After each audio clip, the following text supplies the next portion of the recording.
Hi, everyone. Thank you for joining us for our next edition of Ohio DD Talks. Today, it is my pleasure to be joined by Brian Weiss, who's going to be sharing uh, sharing with us his experiences as a parent with two young children with disabilities as they reintegrate into a post-COVID school life. Thank you for joining us, Brian. How are you today? I'm great, Nate. Thanks a lot. Pleasure to be here. Thanks for all you're doing. Thank you. So, why don't you get us started by telling us a little bit about yourself and your family and your connection to our field and why school integration is so important to Okay, great. Well, like you said, my name's Brian Veith. My wife's name is Emily, and we do have two children, twin girls, Luna and Estella.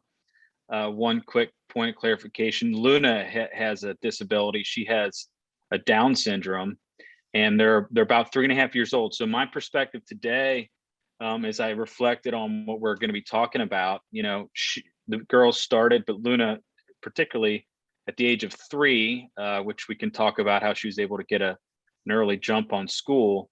That was January of last year, right in the middle of all this stuff, and of course we were nervous. Uh, we were excited and nervous all at the same time. She didn't go to the same school as her sister because her sister was not yet eligible to start, and so we all those feelings you have as parents about separation and the anxieties surrounding COVID. And Luna also has had two open heart surgeries, and we were really nervous about COVID. And of course, at that time there was no vaccine. Even had there been, like today, they're under 12, so they're not eligible. So all those things, but we got a lot out of it. Ended up being a great school year. The IEP process is fresh in our mind, and we had a very collaborative, team effort with Forest Hill School District. We're in Hamilton County, Cincinnati. So we live in the Forest Hill School District, and couldn't say enough good things about how they were able to really help our family and help Luna and kind of just ease our transition into the school world. you. That's excellent. And I know it's been quite some time since I've had primary school services myself, but I know as I was growing up and finding my place, my family really supported me to have an active role in my IEP process. And I'm just wondering if you have some specific reflections on how how you might be preparing your children to be more involved in the IEP process, Yeah. but also how it may have been impacted by COVID and just some of the changes that you've seen. Well, great question. First of all, we had a few false starts and delays in terms of getting her evaluation scheduled, and the CTR, all these different things, team evaluations had to be rescheduled because there was times where a teacher or two, just out of protocol, couldn't be a part of it. So it took longer, and it kind of came down to the wire. But we trusted in the protocol, we trusted in the process, and Luna, her age right now doesn't really allow her to be too much of an active participant, I guess, in the Sure. IEP process. But what I will tell you is when you talk about specifics that jump out, Emily and I had to, there, it was a great process, but when you get to the very end of it, for those who have been through it, this, and those who've not yet been through it, you be prepared. You get to the end for a team report, and they come up with very specific goals for your child.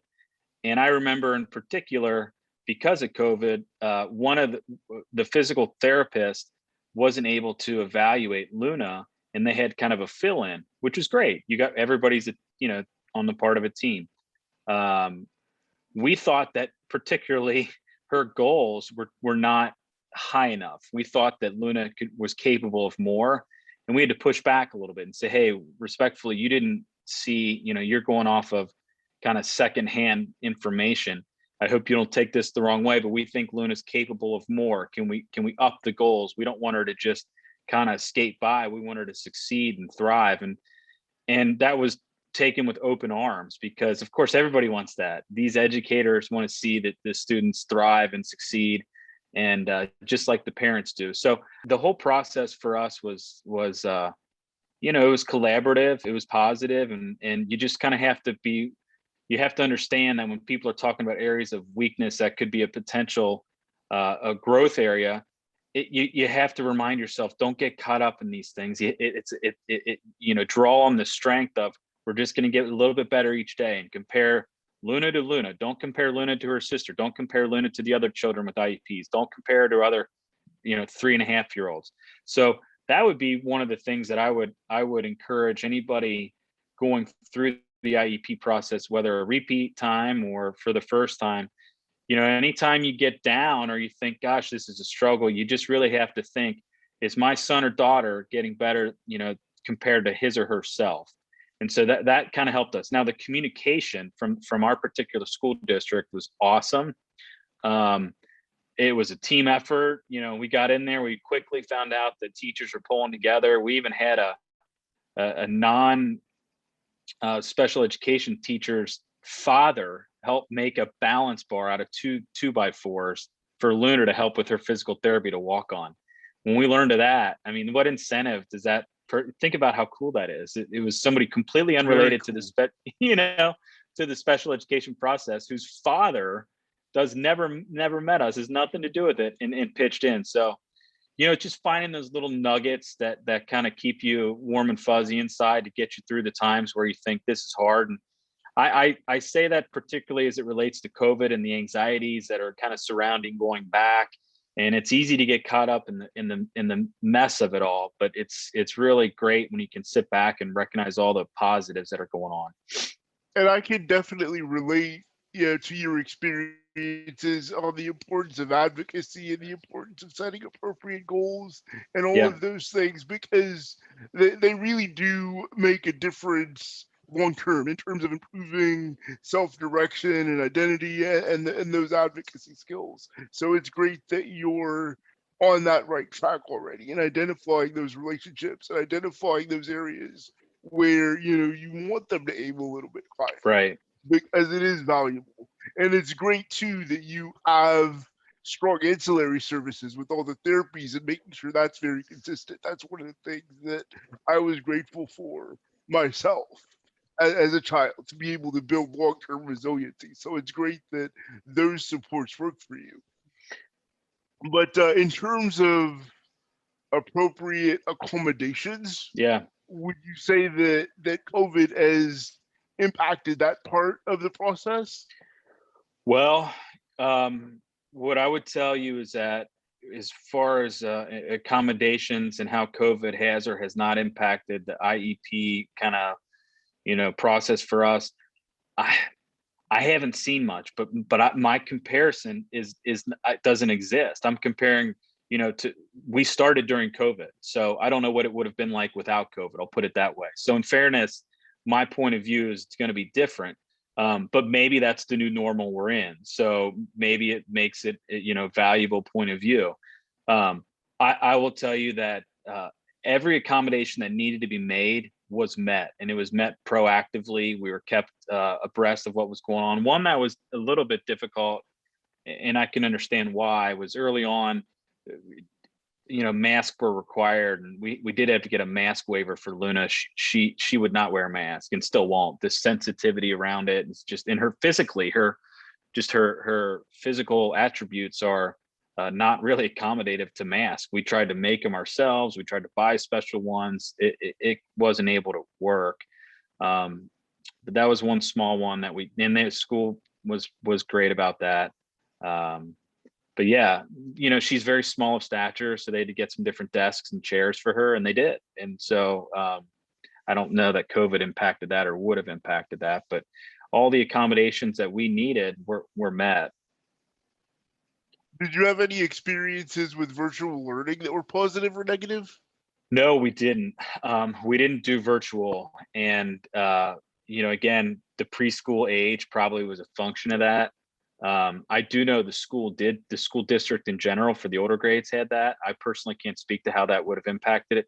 I do have, you know, 25 nieces and nephews, and they were on virtual, but And there's one at least I can think of who's on an IEP, and there's challenges in that. It's hard to have the same interactions. You know, actually, now that I'm thinking of it, one thing that did, we were concerned about was I didn't realize how much young children look at your mouth when you're talking, and when Luna was trying to do speech therapy, and the speech therapist had a mask on, and you're trying to repeat to her the phonetics of a particular word, that was a problem. And we didn't recognize it. It was pointed out to us that was a problem. And so these are little things you take for granted, but the solace I have in it is the fact that the teachers recognized it and they were able to help kind of get around that and working particularly hard and to get around that. And she's thriving.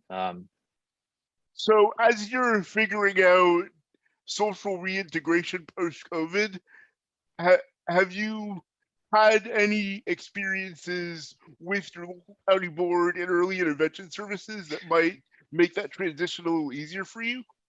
Well, good question. We had a lot of interaction with the early intervention. As I referenced earlier, we did Help Me Grow, and we had a phenomenal person in our lives through Help Me Grow. Her name is Elizabeth Bell, and to this day, she's been a huge blessing to us. But smack dab in the beginning of COVID, EI, which of course goes up, Help Me Grow goes to 3. I guess in March of 2020. I mean, it was almost, if I'm remembering the dates correctly, it was maybe the week of the 16th or something, right around St. Patrick's Day.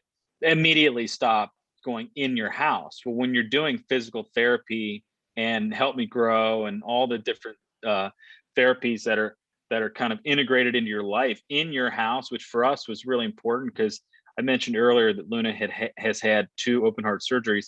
Well, to have kind of a controlled environment, was important to us. So we really liked how Elizabeth would come into the house and in a comfortable environment for Luna. That went virtual, and it's very, very hard. First of all, the physical therapy pretty much, stopped. It was very hard to do that via holding up an iPad. And the same, Elizabeth was there, and we did it every week. She never stopped, which I appreciate. But the integration of it into our daily lives or weekly lives, I guess, was a little bit more difficult, a lot more difficult on a virtual level. The attention span is very, at that age, at any age, it seems like it's getting smaller. But when you're 2.5 or 2 years and 9 months old or something, it's not long. And so to hold up an iPad and try and go through a set of, exercises or routines, it was less effective. But I will tell you this, anybody who has any questions on, early intervention and particularly Help Me Grow, I would encourage people to use those services. For us, it was a complete game changer. And again, Elizabeth Bell, I mean, she's been a blessing to us and just kind of almost a mentor to help us through the whole process and to talk about what it's going to be like when Luna goes to school for the first time, which we experienced in January.